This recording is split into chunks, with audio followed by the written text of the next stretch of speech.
Quem achou Mateus capítulo de número 25 aí, diz achei. Vamos ler, vou ser objetivo por conta do nosso tempo, devido às várias coisas boas aí que nós também compartilhamos essa noite. Mas quero ler essa parábola que é muito pertinente para o nosso coração. E hoje o tema é discípulo, um mordomo. Mateus 25, verso 14 diz assim: pois será como um homem que, ausentando-se do país, chamou os seus servos e lhes confiou os seus bens. A um ele deu 5 talentos, a outro deu 2 e a outro 1, a cada um segundo a sua própria capacidade. Vai me ajudando aí, gente. E então, hashtag partiu. O que recebera 5 talentos saiu e imediatamente a negociar com eles e ganhou outros 5. Do mesmo modo, o que recebera 2 ganhou outros 2. Mas o que recebera 1, saindo, abriu uma cova e escondeu o dinheiro do seu senhor. Depois de muito tempo, voltou o senhor daqueles servos e ajustou conta com eles. Diga comigo assim: depois de muito tempo, voltou o senhor daqueles servos e ajustou contas com eles. Então, aproximando-se o que recebera 5 talentos, entregou outros 5, dizendo: Senhor, confiaste-me 5 talentos, eis aqui outros 5 talentos que ganhei. Disse-lhe o Senhor: muito bem, servo bom e fiel, foste fiel no pouco, sobre o muito te colocarei, entra no gozo do teu Senhor. E aproximando-se o que recebera 2 talentos, disse: Senhor, 2 talentos me confiastes, aqui tem outros 2 talentos que ganhei. Disse-lhe o Senhor: o quê?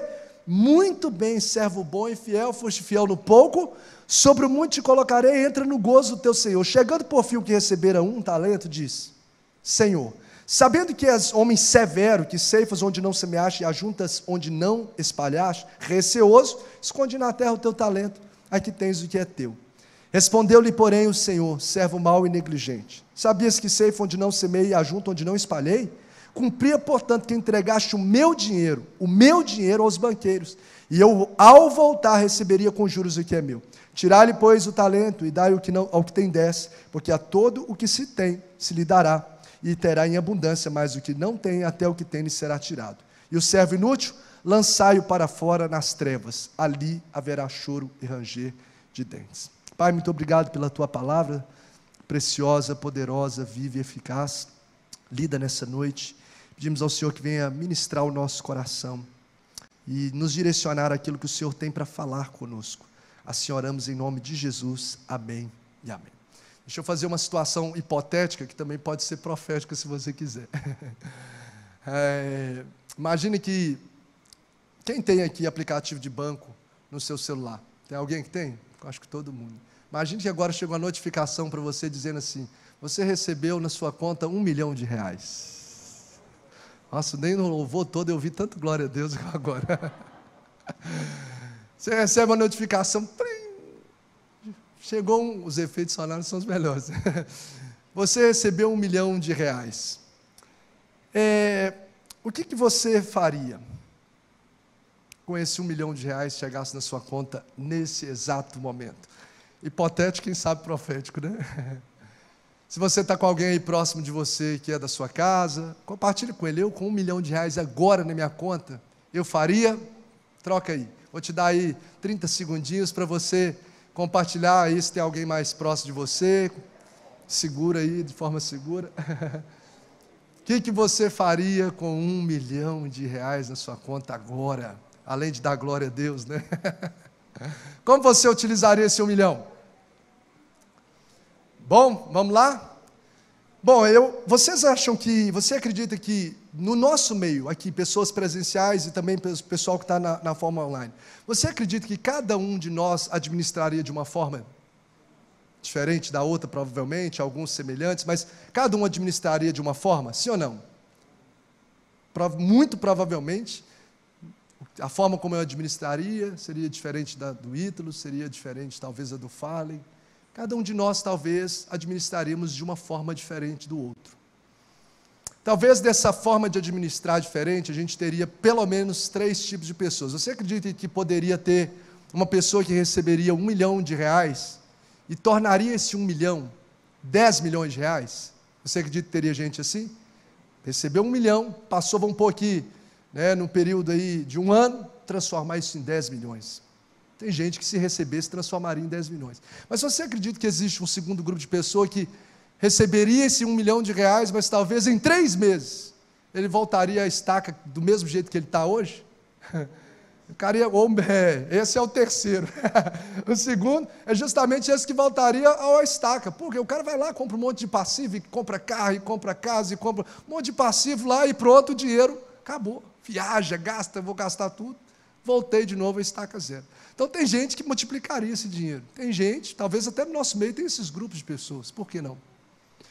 O outro voltaria aí à estaca que estava. E como Thales muito bem disse, talvez teria um terceiro grupo que estaria pior ainda. E grande parte dos ganhadores da Mega Sena é até comprovado que eles gastam o dinheiro e se tornam endividados depois. Porque o cara começa a gastar, não tem controle, e ele gasta até o que não tem. Então a gente acredita, a gente percebe que 1 milhão seria o mesmo valor, 1 milhão na conta de todo mundo, mas cada um administraria de uma forma diferente. Multiplicaria, ficaria elas por elas e o que endividaria. O diferencial, preste atenção, o diferencial que determinaria o futuro que cada um deles teria, está baseado no quê? Na forma como eles administraram. O futuro que cada um desses vão ter, ou que cada um de nós teria numa situação hipotética como essa, está estritamente ligado na forma como a gente administra. O resultado, se vai ser milionário, ou se vai ser talvez um miserável, está estritamente ligado à forma como se administra. Então, uma pergunta que eu queria deixar latente na nossa mente durante essa ministração, e talvez pode ecoar isso aí pela nossa caminhada cristã. O que você tem feito com aquilo que você tem recebido? O que você tem feito com as coisas que têm lhe sido confiadas nas suas mãos? Como você tem administrado aquilo que tem sido colocado? Porque muito mais relevante que a quantidade que você recebe é a forma como você administra. Tem muita gente que recebe muito menos e tem muito mais, porque está ligado à forma. Então, na vida, e a gente vai entrar dentro do contexto da parábola também, dentro do contexto espiritual, muito mais do que a quantidade que se recebe, é a forma como a gente administra aquilo que se recebe. E a história aqui, essa história fala justamente sobre isso.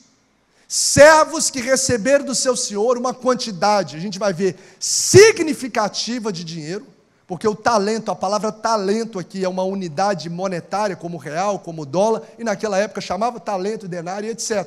Então eles receberam uma quantidade significativa de dinheiro, tanto que no final do texto, o Senhor fala, cumpria, portanto, que entregasse o meu dinheiro. Então está falando aqui que eles receberam essa quantidade significativa. Só que no desenrolar da história, e todo o fechamento da história está entremeado sobre a verdade da forma como eles administram aquilo que eles receberam. O Senhor os avalia como servo bom, ou como servo ruim, mau, a partir de o quê? A partir da forma como eles administraram.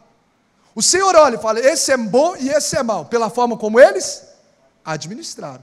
O bom foi aquele que multiplicou. Aquele que enterrou e não multiplicou foi declarado como servo mau, diante dos olhos do Senhor. O futuro que esses homens tiveram, o futuro de entra para o gozo do teu Senhor, sobre o muito te colocarei, ou o futuro de agonia, como de um talento, está estritamente ligado à forma como eles administraram aquilo que eles receberam.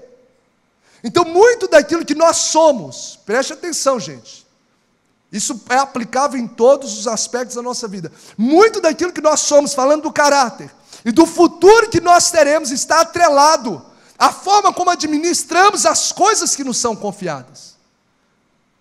Desde o nosso tempo, o nosso futuro, o futuro que eu vou ter está atrelado à forma como eu administro o meu tempo, a forma como eu administro o meu tempo com Deus, a forma como eu administro o meu tempo com a família, sim ou não? O futuro que a minha família vai ter está atrelado à forma que eu administro o tempo com a família? Olha só, é a forma como eu administro. Então, o caráter é evidenciado e o futuro é declarado para essas pessoas estritamente ligado sobre a forma como eles administram.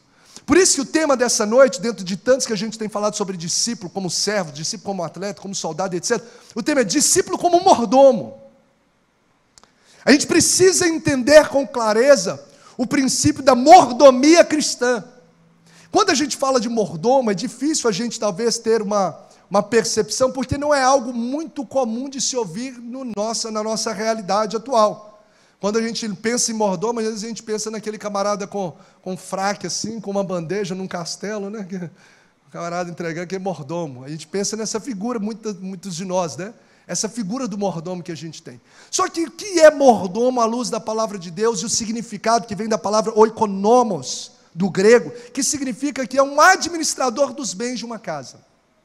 Então, resumidamente, diga comigo assim, a palavra mordomo significa administrador. Então, guarde isso. O que é mordomo?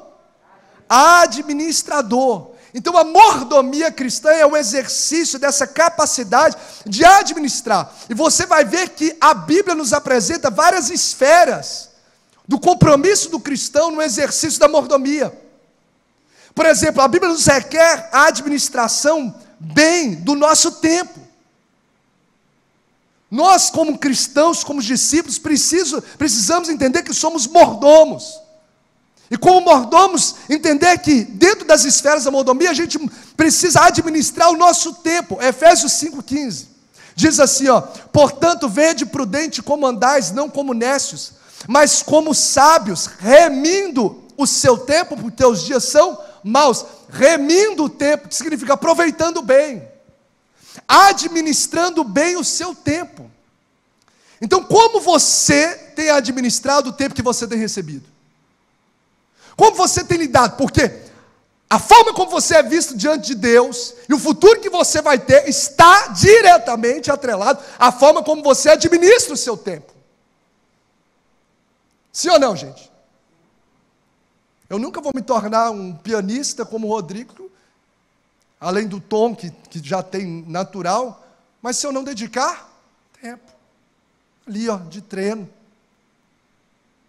Tempo é um dos ativos, se não for o mais precioso que a gente tem. Tempo é vida. Tem muita gente que está desperdiçando o tempo. O tempo dele ele administra aqui.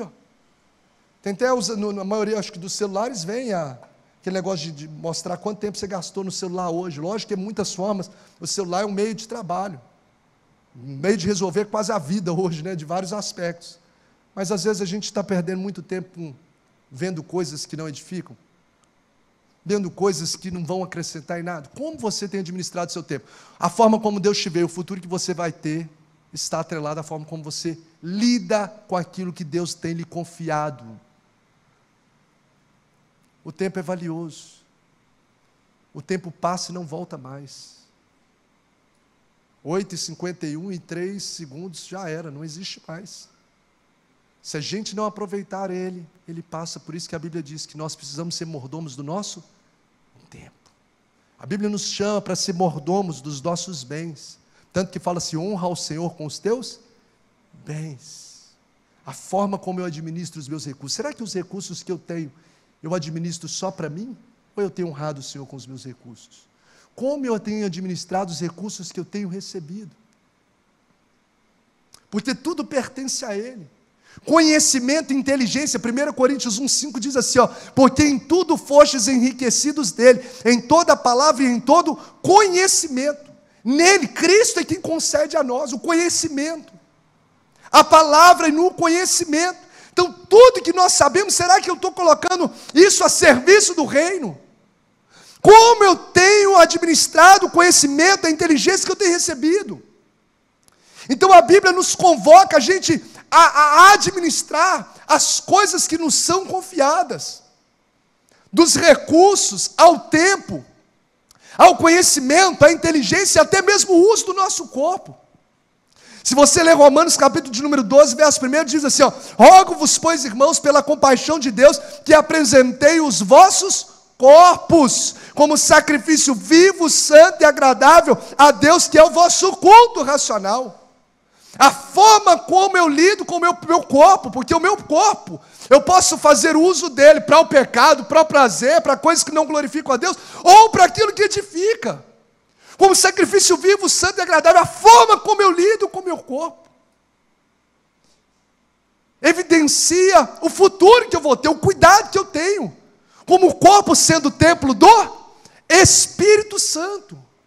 Então a mordomia cristã, ela afeta, ou ela está relacionada a absolutamente todas as áreas da nossa vida.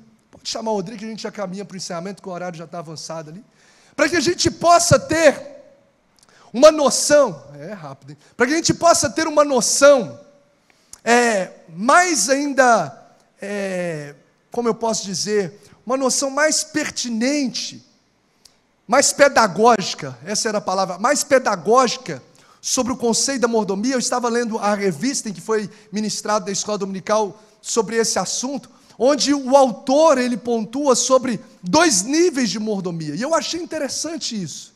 Ele fala sobre a macromordomia e fala sobre a micromordomia. E o que seria essa macromordomia? A macromordomia tem a ver com que Deus nos deu a responsabilidade para cuidar da terra. Então olha só, eu até mencionei no primeiro culto, porque às vezes a gente tem uma mente muito fechada, achando que a vida espiritual nossa se resume em vir na igreja, o momento que eu passo de 1h30, 2 horas que seja aqui, pronto, você cumpriu talvez algo religioso, porque vida com Deus está atrelada a todas as esferas da nossa vida. Porque a forma como eu me relaciono com meu pai, se eu honro ou desonro, isso está falando sobre a minha vida espiritual. A forma como eu amo ou odeio meu irmão, isso fala da minha vida espiritual, porque aquele que não ama o seu irmão a quem não vê, não pode amar a Deus, o seu irmão a quem vê, não pode amar a Deus a quem não vê. Então você vai ver que vida com Deus está atrelada a relacionamento. Vida com Deus está atrelada à forma como eu lido com os recursos.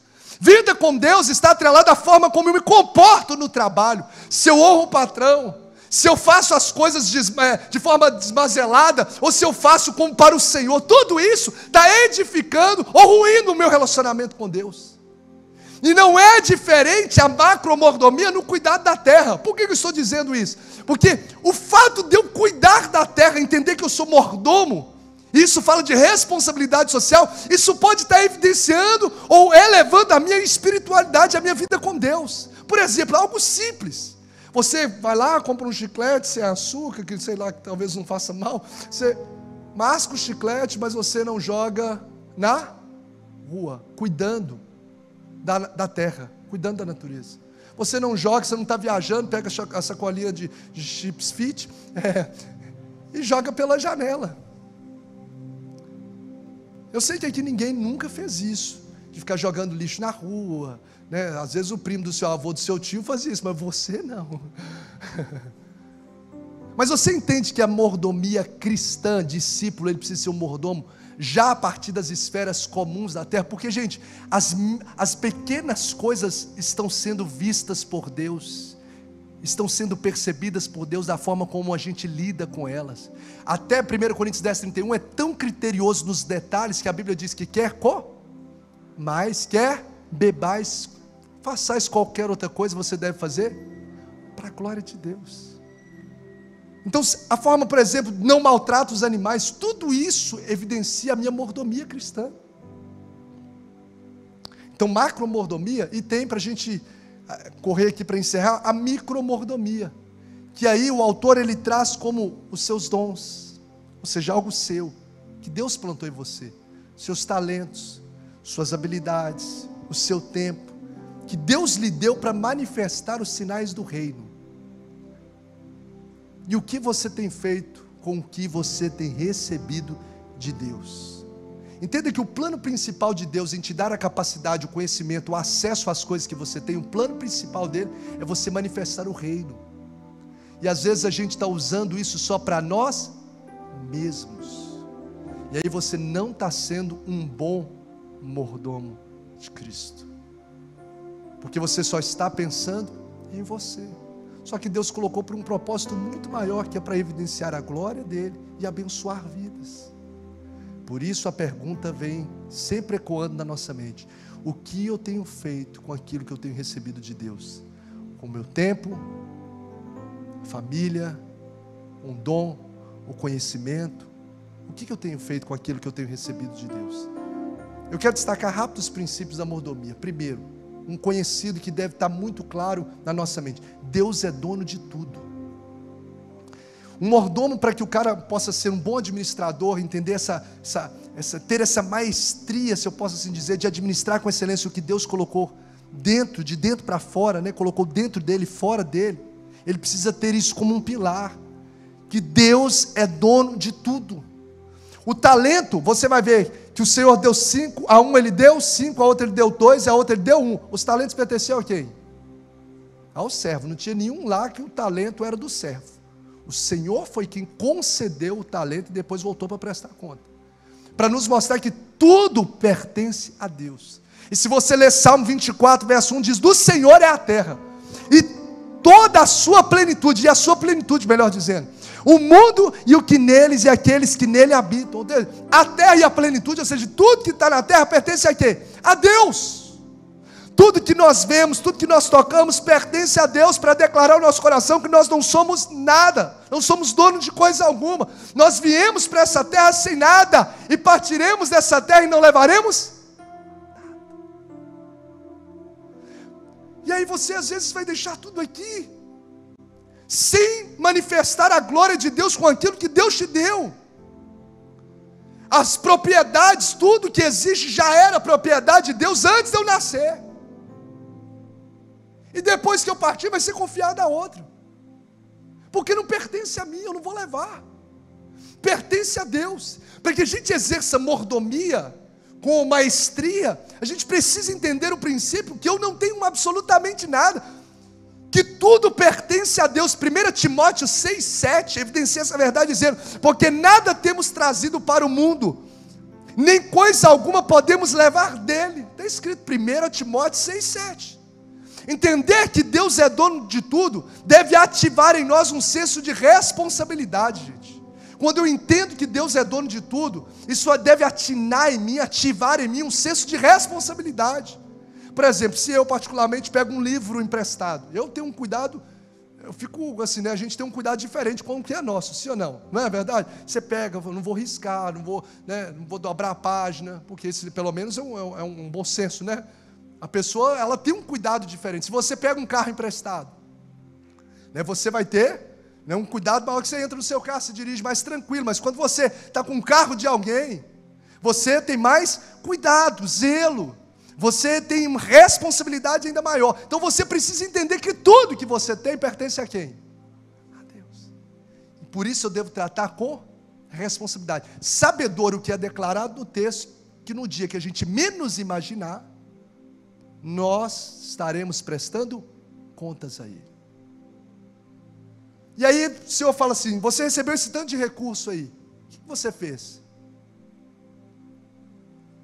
Você fez com que isso cooperasse para a expansão do reino?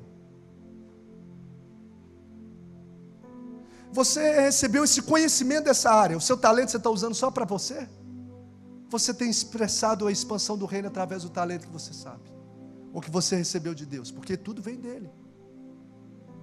Entender que Deus é dono de tudo, isso deve atirar em nós um senso de gratidão, porque apesar de não sermos dono de nada, podemos desfrutar de tudo isso. O ar que nós respiramos, a vida, tudo é pela graça de Deus. Não digas no seu coração: a minha força e o poder do meu braço me adquiriram essas riquezas. Nada disso é meu. Ah, mas eu comprei com meu dinheiro. Mas quem te deu capacidade para trabalhar? Quem abriu a porta para você? Quem está te dando saúde? Quem está te dando vida? Quem está te dando ar? Tão valioso como o ar é, sobretudo nesse tempo, isso torna-se evidente. Tudo pertence a Deus. Senso de gratidão, senso de responsabilidade, de temor em lidar com aquilo que está sendo confiado nas minhas mãos. Será que as coisas que Deus tem me confiado, eu tenho usado, administrado elas para a glória de Deus? Então o homem foi criado não para ser dono, mas para ser mordomo. E o que importa não é a quantidade que a gente tem, mas a fidelidade da forma como a gente usa. Não importa se você recebe 5, não importa se você recebe 2, se você recebe 1, o Senhor quer saber a nossa fidelidade. Não importa se você tem muito, se você tem pouco. O que o Senhor vê é o que impressiona o coração de Deus, é a nossa fidelidade, não a quantidade. Quantidade impressiona os homens. Quantidade de habilidade que uma pessoa tem. Olha como aquele camarada, ele fala bem, ele toca, ele canta, ele pula, ele dança. Isso impressiona homem, como ele fala não sei o quê, como ele tem um dom tal. Isso impressiona homens. Mas é a nossa fidelidade que de fato chama a atenção de Deus. É o que é avaliado e que é visto por Deus. É o que eu faço com aquilo que eu tenho recebido. Então diga comigo, tudo pertence a Deus. Diga comigo, tudo que eu tenho pertence a Deus. E você tem usado, eu tenho usado isso para manifestar a glória dele. Um outro princípio é a gente caminhar para o encerramento. Entenda, é precioso. Os talentos que Deus nos confia são valiosos. A gente tem que entender que aquilo que a gente tem é preciosíssimo.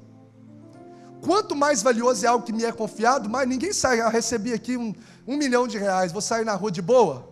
Se você está com uma moeda de R$1, você sai de um jeito. Se você tivesse com talvez algo representando R$1 milhão no bolso, você saía com todo critério.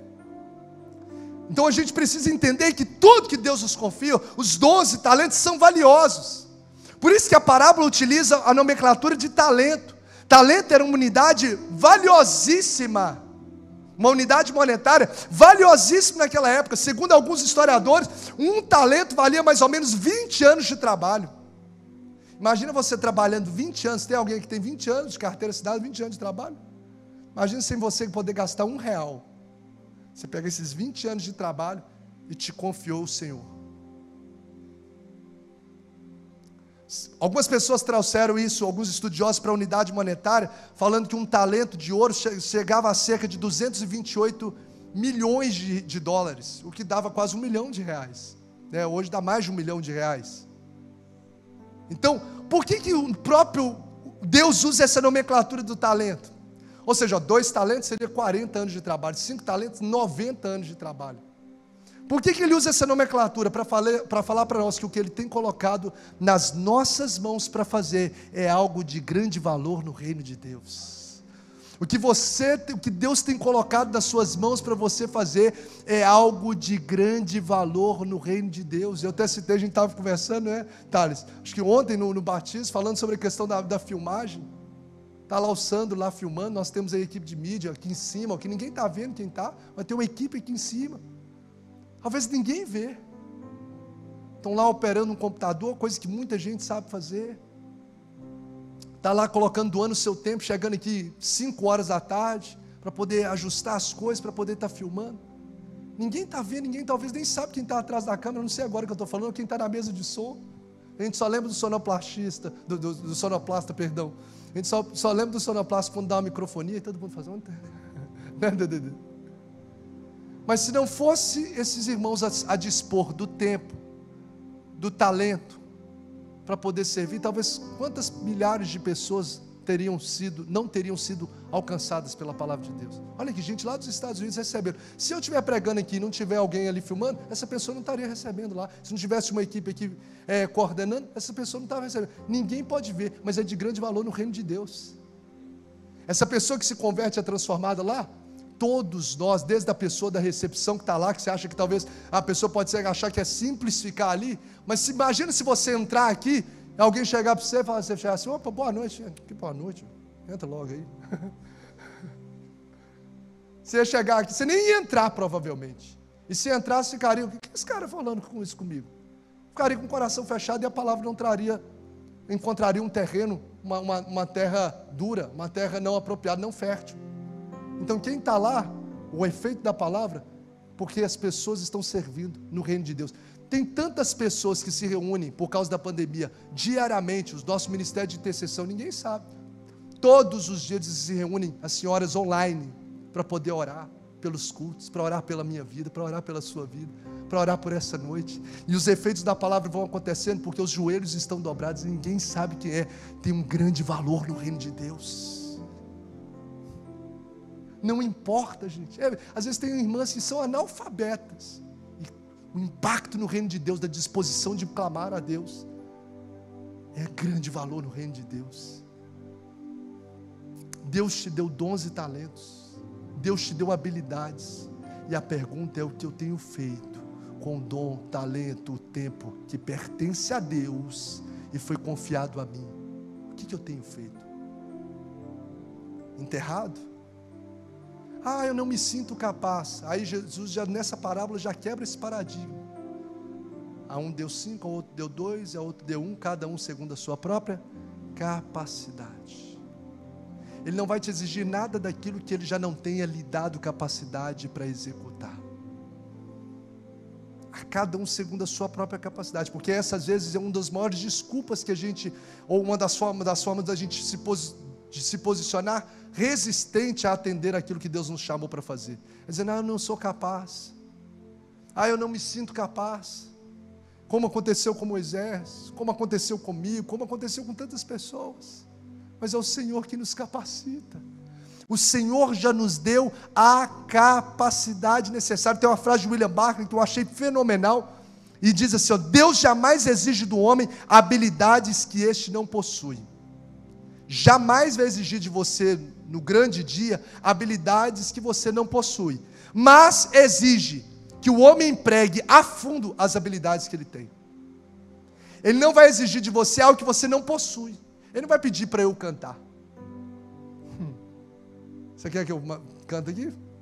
Aí todo mundo vai embora. Então ele não vai exigir de mim aquilo que eu não possuo, mas ele vai exigir a fundo aquilo que ele me deu, que é comunicar a palavra.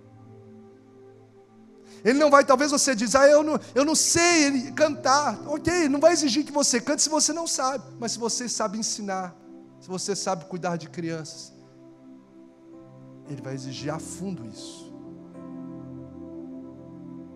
Ele quer que você multiplique isso, porque fazer a obra do Senhor de forma desmazelada, maldito é o homem que a faz. Então é fazer bem e fazer além.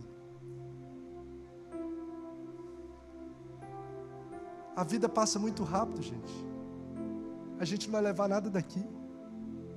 E às vezes a gente está numa loucura. Eu já fiz até uma ilustração uma vez de uma corda.